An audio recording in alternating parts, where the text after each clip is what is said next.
ప్రాంత వ్యక్తి ముఖ్యమంత్రి అయితే మరో ప్రాంత వ్యక్తికి ఉప ముఖ్యమంత్రి పదవి ఇవ్వాలి. పెద్ద మనుషుల ఒప్పందంలో ఇదో ముఖ్యమైన అంశం. 1956 నవంబర్ 1న ఆంధ్రప్రదేశ్ ఏర్పడినాక రాయలసీమకు చెందిన నీలం సంజీవరెడ్డి రాష్ట్ర తొలి ముఖ్యమంత్రిగా పదవిని చేపట్టిండ్రు. ఒప్పందం ప్రకారం తెలంగాణ ప్రాంత వ్యక్తిని ఉప ముఖ్యమంత్రిగా నియమించాలి.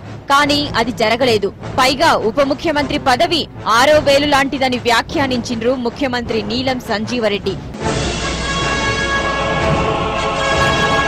విచిత్రమేంటంటే కర్నూలు రాజధానిగా ఉన్న అప్పటి ఆంధ్ర రాష్ట్రానికి 1953 అక్టోబర్ నుంచి 1954 నవంబర్ దాకా నీలం సంజీవరెడ్డి ఉప ముఖ్యమంత్రి.